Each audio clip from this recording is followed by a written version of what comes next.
ముందుగా ఏపీ నుంచి breaking news చూద్దాం. ఒకవైపు 3 పార్టీల అధ్యక్షులు ఐక్యతారాగం పాడుతుంటే మరోవైపు నేతలు మాత్రం ధిక్కార స్వరం వినిపిస్తున్నారు.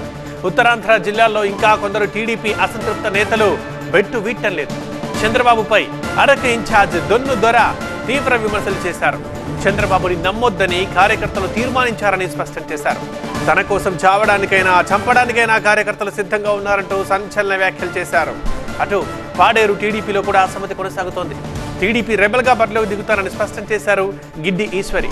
5 ఏళ్లు పార్టీ కోసం కష్టపడితే టికెట్ వేరే వాళ్ళకి ఇచ్చారని ఆవేదన వ్యక్తం చేసిన ఈశ్వరి కార్యకర్తల అభిప్రాయం మేరకే రెబల్గా పోటీకి దిగుతున్నట్టు తేల్చి చెప్పారు.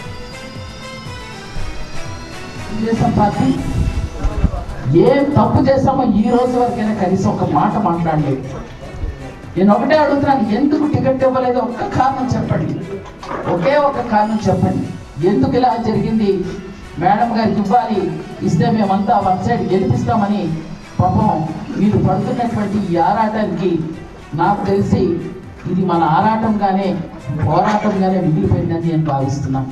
అయినా మనం భయపడాల్సిన అవసరం లేదు. అయిపోయింది, వాళ్ళ గేమ్ అయిపోయింది, వాళ్ళ ఆట ముగిసిపోయింది. ఈ రోజు నుంచి మన ఆట మొదలు పెడతాం. ఇది మా గిరిజన ప్రజలు ఈరోజు కోరుకుంటున్నారు.